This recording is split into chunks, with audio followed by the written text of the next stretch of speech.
देखना बहुत कुछ है, देखना बहुत कुछ है, देखते रहिए, करना बहुत कुछ है, करते रहिए।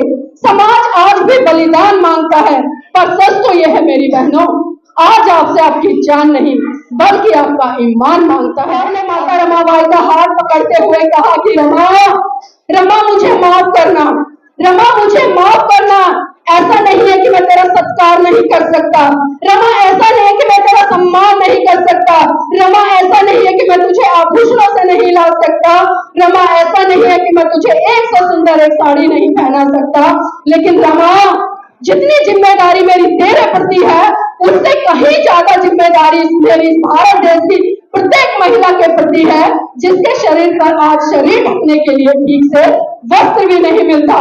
तो सोचिए मेरी बहना, समझिए, जिस माता रमाबाई के त्याग समर्पण बलिदान के कारण आज मेरे समाज की बहनें 1000 से लेकर 1 लाख रुपए तक की साड़ियां पहन रही हैं, लेकिन उसी माता रमाबाई ने अपने जीवन में कभी भी कोई कीमती और अच्छी साड़ी नहीं पहनी। जब उसकी शादी होती है तो क्या होता है, उसके पैरों में बिछुए डाल दिए जाते हैं, उसके पैरों में पाजेब डाल दी जाती है, उसकी मांग भर दी जाती है, उसके गले में मंगलसूत्र डाल दिया जाता है, उसके हाथों में चूड़ियां डाल दी जाती हैं।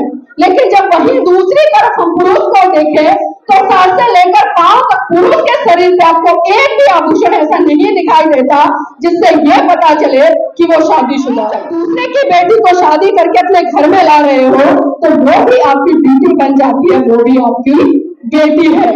इसलिए जितना मान सम्मान आप अपनी बेटी को देते हो, जितनी गलती आप अपनी बेटी की माफ करते हो, मैं कहती हूँ अगर उसकी 50% गलती आप अपनी बहुओं की भी माफ करने लग जाओ ना तो किसी घर में लड़ाई झगड़े नहीं होंगे। हम इतना लंबा घूंघट निकाले और उसमें से गालियां देते रहे तो क्या हम कह सकते हैं कि घूंघट इज्जत का प्रतीक है? तो कल से आप अपने घर के पुरुषों का भी घूंघट शुरू करा देना, इज्जत डबल हो जाए। पुरुष आपका घूंघट ना बढ़वाए आज के बाद, जब वो आपके मायके जाए यानी कि अपनी ससुराल जाए तो उसको घूंघट करा के लेके जाना। भाई वो भी तो ससुराल जा रहा है ना, उसके भी ससुर है, उसकी भी सास है, उसके भी बड़े साल है। चलिए एक बार मैं मान लेती हूँ कि जो छोटी बेटी है जिनकी शादी नहीं हुई है वो शिवरात्रि का व्रत कर रही है कि एक अच्छा पति मिल जाए, लेकिन जो शादीशुदा महिला है वो किस लिए कर रही है?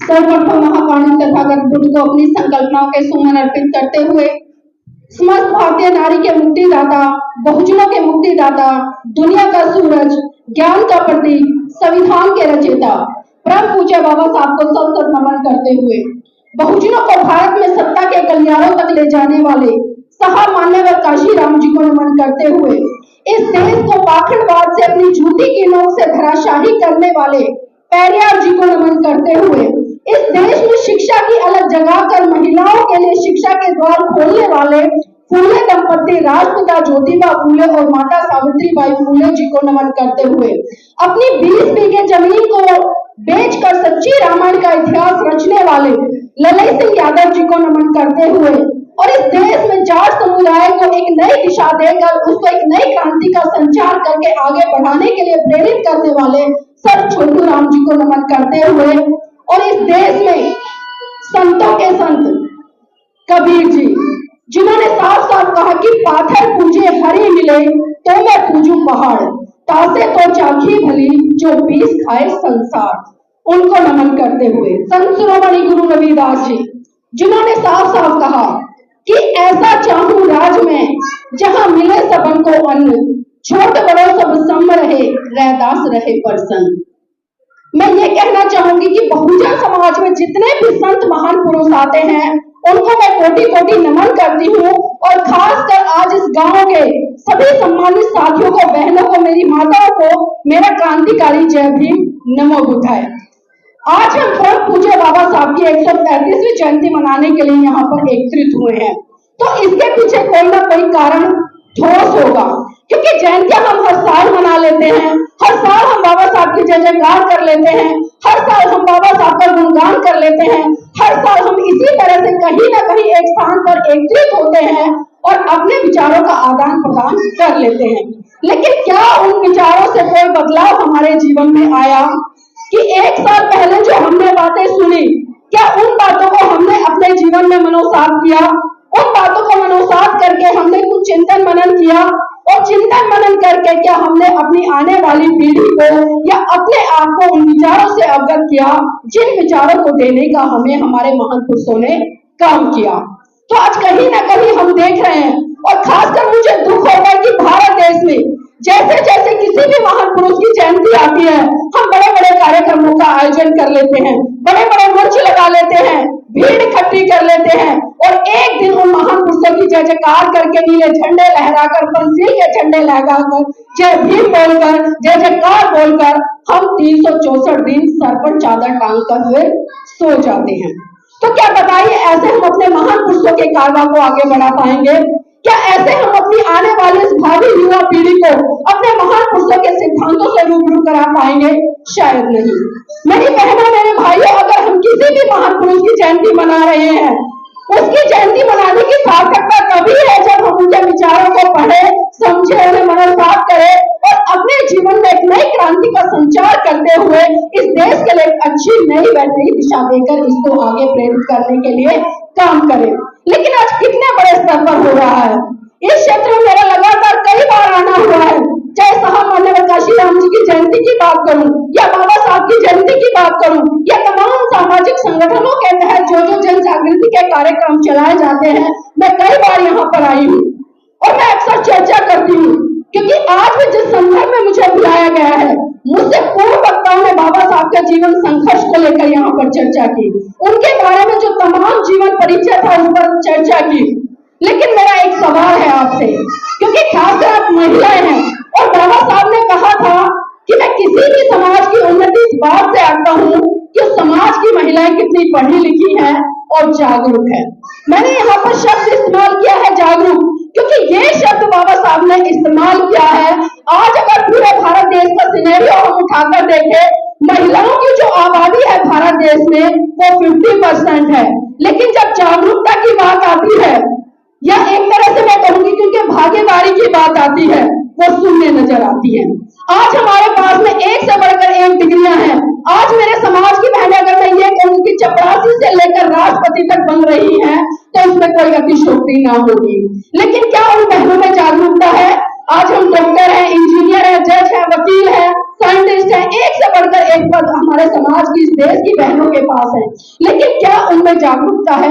मैं देखती हूँ कि तमाम पढ़ी लिखी जजें जब जब कोई ना कोई तीज त्योहार आता है या परंपराएं आती हैं, तो तीज त्योहारों के नाम पर, उन परंपराओं के नाम पर जो उनकी पढ़ाई में कहूंगी कि वो स्कूल में नजर आती है।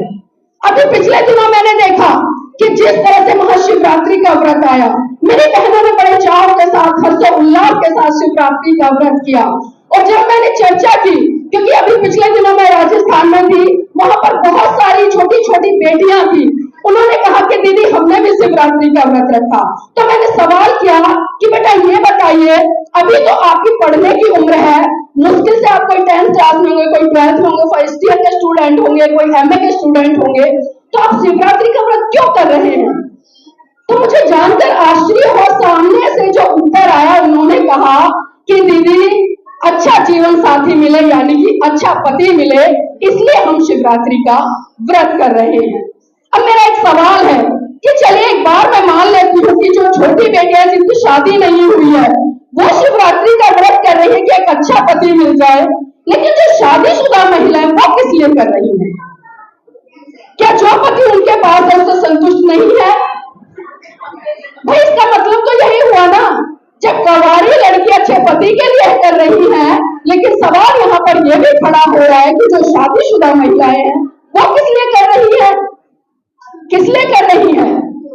तो मेरी बहनों सोचिए, अगर इस पूजा पाठ या व्रत रखने से आपको अच्छे पति मिल जाते, तो आज भी आप आंकड़े उठाकर देखिए, खासकर अपने ही समाज के आंकड़े उठाकर देख लीजिए, आपकी बहन बेटियों के ऊपर शादी के बाद में अत्याचार शोषण होता है, किसी का पति दारू पीता है, किसी के पति में उल्टे सीधे आ गए, किसी का पति अन्य तरह के नशे करता है। तो कहाँ गए वो व्रत, कहाँ गई वो शक्तियां जो हमने 16 सोमवार के व्रत करे या फिर हमने शिवरात्रि के व्रत करे कि अच्छा पति मिले? क्या आपने ये कभी सोचा, या आज आपकी बेटियां जो ससुराल से आती है, दुखी रहती है, चर्चा करती हैं और मां भी बड़ी पीड़ा के साथ में कहीं ना कहीं महसूस करती है कि हमने अपनी बेटी का रिश्ता गलत घर में कर दिया? तो मेरी बहनों, इन व्रतों से कुछ होने वाला नहीं है, क्योंकि आप महिलाएं हैं, इसलिए मैं आपके बीच में चर्चा कर रही हूँ। अभी जिस तरह से भाई साहब ने कहा कि कोई भी व्रत आज तक इस भारत देश में पुरुषों के लिए नहीं बनाया। जितने भी तीज त्योहार है या जितने भी व्रत है या जितने भी पूजा पाठ करती हैं, वो खास कर इस भारत देश की महिलाएं करती हैं, चाहे वो डॉक्टर है, इंजीनियर है, जज है, वकील है, चाहे किसी भी पद पर है। तो क्या हम मान ले कि वो जागरूक है? मैं तो नहीं मानती, क्योंकि जो चीज हम तर्क के आधार पर, तर्क की कसौटी पर उसका आकलन ही नहीं कर सकते कि ये व्रत हमारे लिए कितना भला करेंगे, ये पूजा पाठ हमारा कितना भला करेगी या नहीं करेगी, जैसे किसी ने कहा हमने उसको वैसा ही मान लिया। अभी वकील साहब ने कहा कि जिस तरह से 22 तारीख को आप सबने देखा अयोध्या में जो प्रकरण हुआ, क्योंकि प्राण प्रतिष्ठा की बात कही गई, दूसरे लोगों ने कहा कि प्राण प्रतिष्ठा कर दी, उन्होंने कहा और हमने मान लिया। क्या हमने कभी जानने का प्रयास किया? क्या कभी हमने सवाल खड़ा किया कि आखिर एक पत्थर की मूर्ति में प्राण कैसे डाले जा सकते हैं? मेरी बहनों, अगर एक पत्थर की मूर्ति में प्राण डाले जा सकते हैं या उसको जीवित किया जा सकता है, तो मैं आपको याद दिला दूं कोरोना का वो पीरियड, जब एक भी घर ऐसा नहीं बचा था जिसके घर से रोने की चीखें सुनाई नहीं दे रही थी। हर घर से कोई ना कोई, किसी का बेटा गया, किसी की बेटी गई, किसी की बहू गई, किसी का पिता गया, किसी के दादा गए, किसी के चाचा गए, रिश्ते में कुछ ना कुछ जो लगते थे वो कोरोना पीरियड में गए। अगर इन मंत्रों में इतनी शक्ति होती या इस पूजा पाठ में इतनी शक्ति होती, तो मैं कहती कि जो प्राण प्रतिष्ठा आज इन्होंने 22 तारीख को अयोध्या में की, ये प्राण प्रतिष्ठा आप इस देश के लोगों के अंदर करते थे, तो किसी के घर से हमें इतनी रोने की या बिलखने की आवाज सुनाई नहीं देती। लेकिन मैंने कहा ना, हम कभी भी जानने का प्रयास नहीं करते हैं, क्योंकि इस भारत देश में दो संस्कृतियां चली हुई हैं। एक संस्कृति वो है जो आपको जानने पर जोर देती है, और दूसरी संस्कृति वो है जो आपको लगातार मानने पर जोर देती है। महापौरुष तथागत बुद्ध ने बिल्कुल साफ साफ कहा कि आप किसी भी बात को इसलिए मत मानो कि मैं कह रहा हूं, आप किसी भी बात को इसलिए मत मानो कि वो बहुत बड़े बड़े धर्म ग्रंथों में लिखी है, या किसी भी बात को इसलिए मत मानो कि उसे बहुत बड़ा समूह कह रहा है। आप किसी भी बात को जब मानो तब आप उसको अपने तर्क की कसौटी पर खरा उतार लो और उस बात की पूरी जांच पड़ताल कर लो कि वो बात आपके कल्याण के लिए है, आपके परिवार के कल्याण के लिए है, आपके समाज के कल्याण के लिए है, आपके देश के कल्याण के लिए है। अगर इस आधार पर वो बात खरी उतरती है तब आप उस बात को मानो, अन्यथा तो उस बात को वही का वही छोड़ दो। लेकिन आज हम जानने पर कम और मानने पर बहुत ज्यादा जोर दे रहे हैं। मेरे बहनों, आप में से कितनी महिलाएं ऐसी जो करवा चौथ का व्रत करती हैं? ईमानदारी से हाथ खड़े करिएगा। Very good. पीछे मेरे भाई भी बैठे हैं, उनके घर में भी बहन बेटियां बहुएं करवा चौथ का व्रत करती होंगी, पर हाथ खड़े कर ले किस किसके घर में होता है? चलिए एक बार ताली बजा दीजिए जोर से। अब आप सोच रहे होंगे कि ये ताली मैंने क्यों बजवाई, और मैंने पुरुषों से भी सवाल किया कि आपके घर की महिलाएं करवा चौथ का व्रत करती हैं। मैंने महिलाओं से भी सवाल किया, तो मैं कोई भी साथी मुझे ये बताए कि करवा चौथ का व्रत किस लिए किया जाता है? कोई महिला बताए? चलिए महिलाएं नहीं बता रही, मैं पुरुष साथियों से पूछ लेती हूँ, क्योंकि आपको भी पता है आपकी भी भागीदारी उसमें बराबर की होती है। करवा चौथ का व्रत आपके घर की महिलाएं किस लिए करती हैं? कोई भी साथी बताए किस लिए? पति की लंबी उम्र के लिए। ताली बजा दीजिए भाई के लिए। और देखिए, भाई ने कहा कि जो महिलाएं करवा चौथ का व्रत करती हैं वो पति की लंबी उम्र के लिए करती हैं। अब इन महिलाओं से मेरा सवाल है, आप इन पुरुषों से पूछे कि आपकी लंबी उम्र के लिए ये कौन सा व्रत करते हैं? करते हैं कभी? तो इसका मतलब क्या समझे कि आप जल्दी से निकलो या दूसरी ले आए? भाई मतलब तो यही है ना। अगर हम लॉजिक कुछ लगा रहे हैं, आप तो उनकी लंबी उम्र चाह रही है, शादी के बाद आप लगातार उनकी लंबी उम्र के लिए हर साल करवा चौथ का व्रत रखती हैं, पूरा दिन भूखा प्यासा रहती हैं, लेकिन कभी ये आपके जीवन साथी आपके लिए करवा चौथ का व्रत रखते हैं? कि भाई आपकी भी लंबी उम्र हो जाए, नहीं रखते। और एक चीज और देखिए मेरी बहनों, आप पूरा दिन भूखा प्यासा रहती हैं और जब शाम को करवा चौथ का व्रत खोलती हैं तो पूरा सज धज के मेरे भाई भी पूरा सूट बूट टाई वाई पहन के जाकर छत पर खड़े हो जाते हैं। तो मेरी बहनें क्या करती हैं, वो छन्नी में से किसको देखती हैं, किसको देखती हैं, चांद को। अब एक बात बताइए, जब कई बार आपका बच्चा रोता है तो आप उसको चुप कराने के लिए क्या कहती हैं कि बेटा देख चंदा मामा निकल गया। क्या बोलती है कि बेटा देख चंदा मामा निकल गया। और जब करवा चौथ जैसी रूढ़िवादी परंपराएं आती हैं तो आप उसी भाई को, उसी चांद को पति के रूप में छन्नी में से देखने का काम करती हैं। तो ये कैसा दोहरा मापदंड, ये कैसा दोहरा मापदंड। एक तरफ तो हम बाबा साहब की जय जयकार कर रहे हैं, एक तरफ हम बाबा साहब की जयंती मना रहे हैं, लेकिन दूसरी तरफ हम कहीं ना कहीं बाबा साहब के जो बातें हैं उनको अपमानित करने का काम कर रहे हैं। मेरे बहनों, ये आज जो आप सम्मान का जीवन जी रही हैं, आज आप यहाँ पर जो बैठी हैं, एक से सुंदर एक कपड़े पहनकर बैठी हैं, इतने अच्छे अच्छे आभूषण पहनकर बैठी हैं, ये देन अगर किसी की है तो वो सिर्फ और सिर्फ परम पूज्य बाबा साहब की देन है। लेकिन हमने उनको जाना ही नहीं, हमने उनको पढ़ा ही नहीं, हमने कभी प्रयास ही नहीं किया कि बाबा साहब का हमारे जीवन में क्या संघर्ष रहा, क्या योगदान रहा, क्या बलिदान रहा। और एक चीज और देखिए मेरी बहनों, क्योंकि तीज त्योहारों पर आप जितना भी पैसा खर्च करती हैं, आप खुद आकलन कीजिए, क्योंकि साल में कहीं ना कहीं 10, 12, 30 त्योहार ऐसे आते हैं जिन पर हम अगर एक त्योहार का भी कैलकुलेट करें तो कम से कम बताइए में मध्यम वर्गीय परिवार की जो सिचुएशन है, 5,000 से लेकर आराम से वो 10,000 रुपए तक एक तीज त्योहार पर बर्बाद कर देती है। लेकिन जब वही आपके बच्चों की शिक्षा की बारी आती है, उनको प्राइवेट स्कूल में भेजने की बारी आती है, या उनकी 4 या 5,000 रुपए फीस होती है, तो आप खुद ये आनाकानी करती है कि 5,000 रुपए कहां से आएंगे महीने में, कैसे हम अपने बच्चों की पढ़ाई कर पाएंगे। लेकिन वही मेरी बहन, जब तीज त्योहार की बारी आती है तो चाहे आपको उधार पैसा उठाना पड़ जाए, लेकिन आप उन तीज त्योहारों पर एक साल में कैलकुलेट कर देखना, कम से कम बता रही है 1 लाख से लेकर आप 2-2 लाख रुपए तक उन पर बर्बाद कर देती हैं।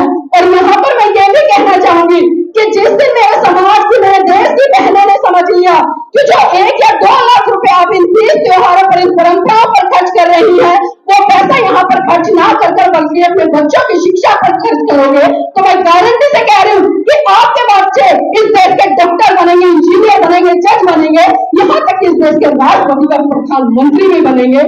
लेकिन जरूरत है मेरी बहनों समझने की और सोचने की। दूसरों ने कहा, हमने मान लिया, दूसरों ने हमें समझाया, हमने समझ लिया, लेकिन हमारी अपनी भी तो बुद्धि है। हम स्कूल गए हैं, कॉलेज गए, हमने शिक्षा ग्रहण की है, और जब हमने शिक्षा ग्रहण की है तो ये हमारी नैतिक ड्यूटी बन जाती है कि शिक्षा के साथ साथ में हम जागरूकता की तरफ भी बढ़े।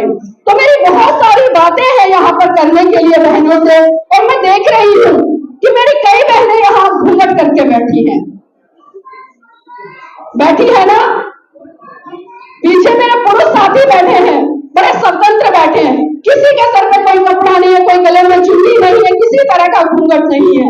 अब आप बात कर रहे होंगे कि भाई महिला है, घूंघट तो करना पड़ता है, शादी हो जाती है, ससुराल चली जाती है तो घूंघट तो करना ही पड़ता है। और ये बात पुरुष नहीं कहते, बल्कि ये बात कौन बोलता है, महिलाएं बोलती है, ये बात महिलाएं बोलती हैं। और बहुत सारी महिलाओं से जब मैं चर्चा करती हूँ तो बहुत सारी महिलाएं ये कहती हैं कि भाई बेटी है, शादी हो गई है, ससुराल चली गई है, और जो ससुराल में उसके जेठ है, ससुर है और बड़े हैं रिश्ते में, इसलिए उसको घूंघट तो करना पड़ेगा, और घूंघट इज्जत का प्रतीक है। अब मैं उन्हीं बहनों से पूछना चाहती हूँ, आपके भी परिवार में ऐसी चीजें होंगी, मुझे पक्का पता है, आप भी घूंघट को कहीं ना कहीं इज्जत से जोड़ के देखते होंगे। तो मेरी बहनों, मैं आपसे कहना चाहूंगी, अगर सही मायने में घूंघट इज्जत का प्रतीक है तो कल से आप अपने घर के पुरुषों का भी घूंघट शुरू करा देना, इज्जत डबल हो जाएगी। भाई इज्जत की तो बात है ना, जब आपको इज्जत करानी तो पुरुषों से भी घूंघट करवा लो, इज्जत डबल हो जाएगी। और जो पुरुष आपका घूंघट ना भरवाए आज के बाद, जब वो आपके मायके जाए यानी कि अपनी ससुराल जाए, तो उसको घूंघट करा के लेके जाना। भाई वो भी तो ससुराल जा रहा है ना, उसके भी उसके भी बड़े साले हैं। तो जिस तरह से एक लड़की का परिवर्तन हो गया ससुराल में आके, इसी तरह से एक लड़के का भी तो परिवर्तन हुआ है। तो क्या ये हम काम कर सकते हैं? कितने पुरुष साथी घूंघट करके जाएंगे? देखो एक हाथ नहीं उठा रहा है। अब आप खुद देख लीजिए, आप खुद देख लीजिए कि हम बड़ी बड़ी बातें तो करते हैं, हम समानता की बातें करते हैं। बाबा साहब ने 4 बच्चे कुर्बान करके, अपनी जीवन संगी कुर्बान करके संविधान में आपको जो पहला अधिकार दिया है ना, वो समानता का है। लेकिन क्या ये समानता है? शादी के बाद महिला तो घूंघट करे, लेकिन पुरुष वैसे ही घूमे जैसा शादी से पहले था। और थोड़ा सा परिवर्तन देखिए बहनों, जब आपके बेटे के लिए लड़की देखने जाते हैं सबसे पहले, तो कौन जाता है? ससुर जाएगा, जेठ जाएगा, या घर में जो भी दादा नाना बड़े होते हैं मामा रिश्ते में, वही जाते हैं ना? मैं सही बोल रही हूं ना भाई? आप हाँ ना कुछ तो बोलिए, सही बोल रही हूं ना? अब एक बात और देखिए भाई, जब वो देखने गए, जेठ गया, ससुर गया, बड़े दादा दादी जो भी हैं वो गए, वो देखा है, और फिर उसके बाद में क्या होता है? एक रोका करने की रस्म भी है समाज में। हम देखते हैं कि भाई पहले लड़की को देखा है, फिर उसका रोका करने जाएंगे, और जब उसका रोका करने गए तब कौन गया? तब भी ससुर भी गए, जेठ भी गए, और भी जो बड़े थे घर में, मैं पुरुषों की बात कर रही हूँ, वो भी गए। महिला तो जाती हैं। चलिए फिर उस लड़की को देख कर आ गए। और बहुत सारे लोग तो मैंने देखा है, खुद देखा है, जब मेरी ननद को देखने आए तो उनके जो ससुर के रिश्ते में, उन्होंने कपड़ा तक उनका उखड़वा दिया कि बेटी कहीं नकली बाल तो नहीं लगा रखे, गंजी तो नहीं है, बेटा चल के दिखाओ, पैर में कोई लैस तो नहीं है। मतलब देखिए, जब लड़की को देखने जाते कितनी जांच पड़ताल करते हैं। हम तब रोका करने गए, तब देख लिया, और फिर उसके बाद जब हम बारात लेकर जाते हैं तो कम से कम हम 250-300 लोग अपने साथ लेकर जाते हैं। सारे बैंड बाजे के सामने नाचते, डांस करते, झूमते जाते हैं। फिर वहां पर मंच लगा होता है, और हमारे जो बेटे की बहू होती है वो बिना घूंघट के बैठी होती है। पूरे समाज ने उसको देख लिया, सारे रिश्तेदारों ने देख लिया, जितने भी घर में बड़े थे सबने उसका मुंह देख लिया। और फिर एक चीज और देख लिए, फिर उसके बाद उसको अपने घर ले आए। आजकल फैशन बन गया है कि शादी के एक दिन बाद हम रिसेप्शन करते हैं। फिर हम अपने घर की जो बहू है उसको लाए, उसको सजाते हैं, धजाते हैं, अच्छे सुंदर कपड़े आभूषण पहनाते हैं, और फिर एक बड़ा सा मंच लगा देते हैं, और फिर वहां पर बिठा देते हैं। फिर तमाम समाज के रिश्तेदार, हमारे सगे भाई बंदी उसका चेहरा देख लेते हैं। अब एक बात बताइए मेरे भाइयों, जब आप लड़की देखने गए तब आपने उसका चेहरा देख लीजिए, जब आप रोका करने गए तब उसका चेहरा देख लिया, आप बारात लेकर गए तब उसका चेहरा देख लिया, जब बारात लेकर वापस घर आए तब चेहरा देख लिया। अब ऐसी इज्जत की कौन सी बात रह गई कि इतनी बार चेहरा देखने के बाद आप उसे 2 गज का घूंघट निकलवा देते हैं? आखिर क्यों? आखिर क्यों? क्या घूंघट इज्जत का प्रतीक है? बताइए मुझे। अगर इज्जत का ही प्रतीक होता ना, मेरी बहनों, मैंने खुद समाज में देखा है, जब कई बार लड़ाई झगड़ा होता है तो मेरे समाज की बहनें इतना लंबा घूंघट निकालती हैं और अपने ही सास ससुर जेठ को अच्छी अच्छी गालियां देती नजर आती है। तो बताइए काय की इज्जत हो? हम इतना लंबा घूंघट निकाले और उसमें से गालियां देते रहे, तो क्या हम कह सकते हैं कि घूंघट इज्जत का प्रतीक है?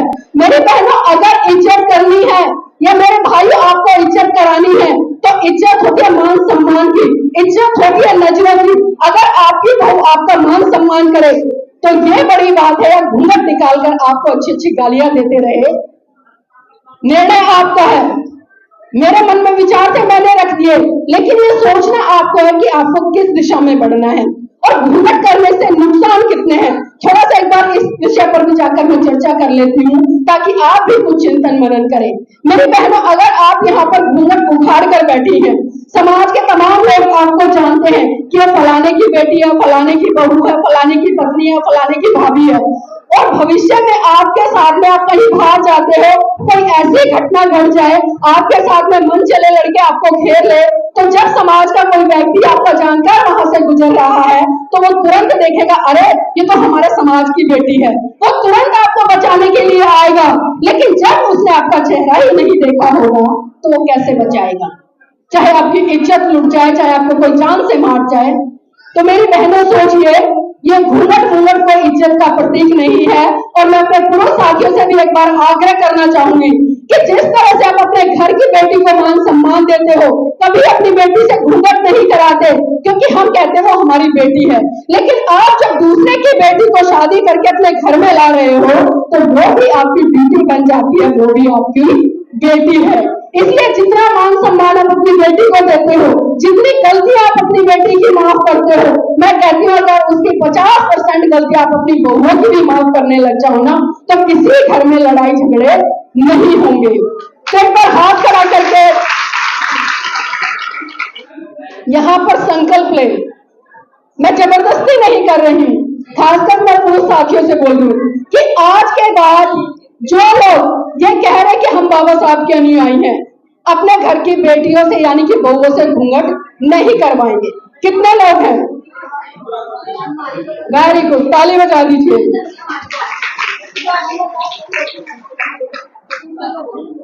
देखिए, परिवर्तन की दिशा में हम जब बढ़े तब अच्छा है।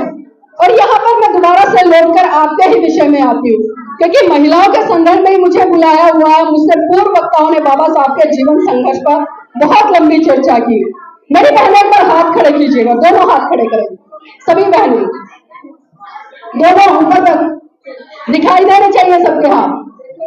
पुरुष साथी एक बार देख लीजिए ध्यान से, हाथ नीचे कर लीजिए। अब एक बार मेरे पुरुष साथी हाथ खड़े दोनों, अब एक बार महिला पीछे नजर दो डाले। कुछ समझ आया आपको? कुछ समझ आया मैंने हाथ क्यों खड़े करवाए? नहीं समझ आया? आंटी जी कह रही है नहीं समझ आया। चलिए मैं आपको बता देती हूँ, जब महिलाओं ने हाथ ऊपर खड़े किए तो सभी महिलाओं के हाथ में 8-8, 9-9, 10-10, 12-12 चूड़ियां हैं। लेकिन जब मेरे पुरुष साथियों ने हाथ ऊपर खड़े किए, किसी के हाथ में कोई भी चूड़ी नहीं है। हमें स्कूल में एक मुहावरा पढ़ाया जाता है, चूड़ियां किसका प्रतीक है? किसका प्रतीक है? कमजोरी का। और अक्सर ही मेरी महिलाएं कहती है, जब कई बार आस पड़ोस में लड़ाई झगड़ा हो जाता है और ये पुरुष लड़ाई को शांत करके घर आ जाते हैं तो बड़ा टोंट करके ताना मारते हैं इनको, अरे तुम्हारे बस की कुछ नहीं था, घर में जाओ और चूड़ियां पहनकर बैठ जाओ। अब एक बात आप खुद बताइए, क्या बुज़दिल है, आप कायर हैं, आप कमजोर हैं, तो फिर ये चूड़ियां किस लिए? ये चूड़ियां किस लिए? अब बहुत सारी माताएं बहनें कहेंगी कि सुहाग की निशानी है, यही कहेंगी ना कि भाई सुहाग की निशानी है।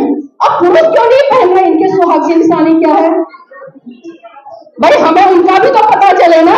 मेरी कहना थोड़ा सा फर्क देखिए, जब समाज में एक लड़के एक लड़की की शादी होती है तो परिवर्तन किस तरह से आता है?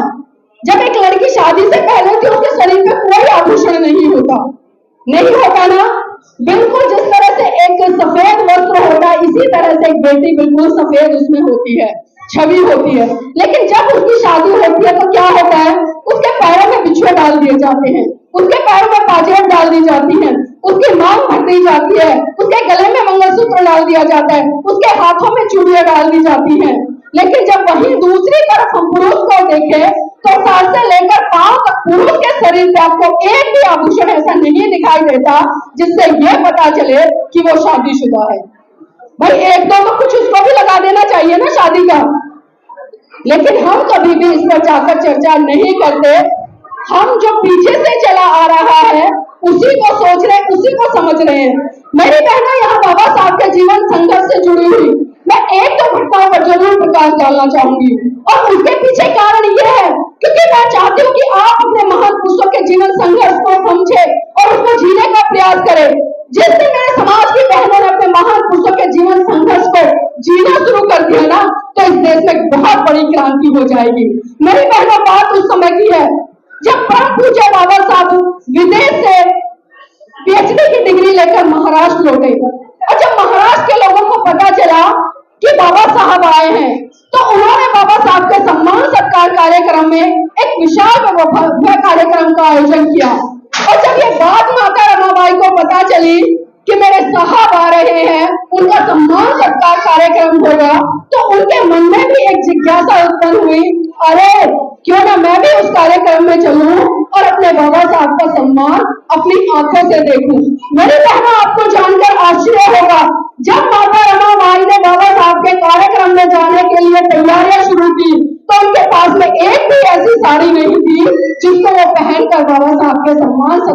कार्यक्रम में जा सके। उन्हें कभी याद आया कि पर साहू जी महाराज ने सम्मान स्वरूप बाबा साहब को एक पगड़ी भेंट की थी। माता रमाबाई ने ट्रंक में से वो पगड़ी निकाली और अपनी फटी हुई साड़ी के ऊपर लपेट कर बाबा साहब के सम्मान सत्कार कार्यक्रम में चली गई। बाबा साहब भाषण दे रहे थे। बाबा साहब भी मन से टकटकी लगाकर भीड़ में निहार रहे थे कि कहीं ना कहीं मेरी रामू तो मुझे दिखाई दे। अब एक बात बताइए कि जिस महिला के जीवन साथी का यानी कि उसके पति का सम्मान सत्कार कार्यक्रम इतना भव्य हो रहा हो तो उस महिला को कहाँ होना चाहिए? कहाँ होना चाहिए उस महिला को? शायद मंच पर होना चाहिए। लेकिन मेरी बहनों, माता रमाबाई मंच पर भी नहीं थी। अगर मंच पर नहीं थी तो कम से कम मंच के सामने जो पंक्तियां थी शायद पहली पंक्ति में उन्हें होना चाहिए। अगर पहली में भी नहीं है तो शायद दूसरी में होना चाहिए। मेरी बहनों, आपको जानकर आश्चर्य होगा कि माता रमाबाई ना तो मंच पर थी, ना मंच के सामने जो पंक्तियां थी पहली पंक्ति में नहीं थी, दूसरी पंक्ति में नहीं थी। यहाँ तक कि जो लाखों की भीड़ खड़ी थी, दूर दूर तक माता रमाबाई नजर नहीं आ रही थी। बाबा साहब भी टकटकी लगाकर निहार रहे थे कि कहीं तो मुझे मेरी रामू दिखाई दे। जैसे जैसे बाबा साहब का भाषण अंतिम दौर तक गया तो बाबा साहब की अचानक से नजर भीड़ के पीछे एक पेड़ था और उस पेड़ के पीछे पड़ी जहां से एक महिला चुपके से निहार रही थी। बाबा साहब बिना कुछ कहे समझ गए कि भीड़ के पीछे जो पेड़ है और उस पेड़ के पीछे जो महिला खड़ी है वो कोई और नहीं बल्कि मेरी रामू है। और वो ये भी समझ गए कि माता रमाबाई भीड़ के सामने क्यों नहीं आई। मेरी बहनों, जैसे ही बाबा साहब का भाषण खत्म हुआ, बाबा साहब भीड़ को चीरते हुए सीधे माता रमाबाई के पास पहुंचे और उनकी आंखों में आंसू थे और बाबा साहब ने माता रमाबाई का हाथ पकड़ते हुए कहा कि रमा, रमा मुझे माफ करना, रमा मुझे माफ करना। ऐसा नहीं है कि मैं तेरा सत्कार नहीं कर सकता, रमा ऐसा नहीं है कि मैं तेरा सम्मान नहीं कर सकता, रमा ऐसा नहीं है कि मैं तुझे आभूषणों से नहीं ला सकता, रमा ऐसा नहीं है कि मैं तुझे 100 सुंदर एक साड़ी नहीं पहना सकता, लेकिन रमा जितनी जिम्मेदारी मेरी तेरे प्रति है उससे कहीं ज्यादा जिम्मेदारी मेरी भारत देश की प्रत्येक महिला के प्रति है जिसके शरीर पर आज शरीर ढकने के लिए ठीक से वस्त्र भी नहीं मिलता। तो सोचिए मेरी बहनों, समझिए, जिस माता रमाबाई के त्याग समर्पण बलिदान के कारण आज मेरे समाज की बहनें 1000 से लेकर 1 लाख रुपए तक की साड़ियां पहन रही हैं, लेकिन उसी माता रमाबाई ने अपने जीवन में कभी भी कोई कीमती और अच्छी साड़ी नहीं पहनी। तो मैं नतमस्तक करती हूँ ऐसी माता रमाबाई को जिसने पूरा जीवन एक अम्बेडकर को बाबा साहब बनाने में लगा दिया। तो मैं अपने समाज की बहनों से अपील करती हूँ और आग्रह करती हूँ कि जिस दिन आप लोगों ने माता रमाबाई के जीवन संघर्ष का अगर 10% भी जीना शुरू कर दिया ना, तो आज मैं इस गांव में गारंटी से ये कहकर जा रही हूँ कि इस देश में एक नहीं बल्कि हजारों की संख्या में अम्बेडकर पैदा हो जाएंगे। लेकिन जरूरत है हमें माता रमाबाई जी के जीवन संघर्ष को पढ़ने की। बातें कहने के लिए बहुत कुछ है लेकिन समय का अभाव है।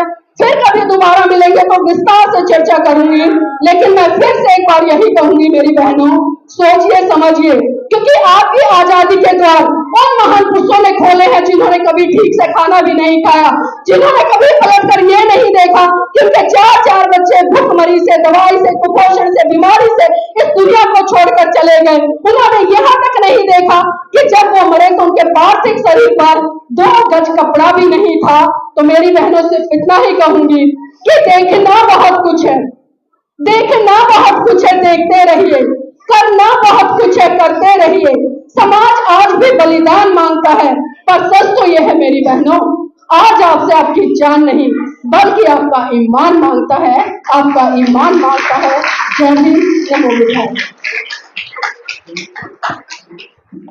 साथियों, बिना देर किए आज के इस कार्यक्रम की समापन की घोषणा करना चाहेंगे।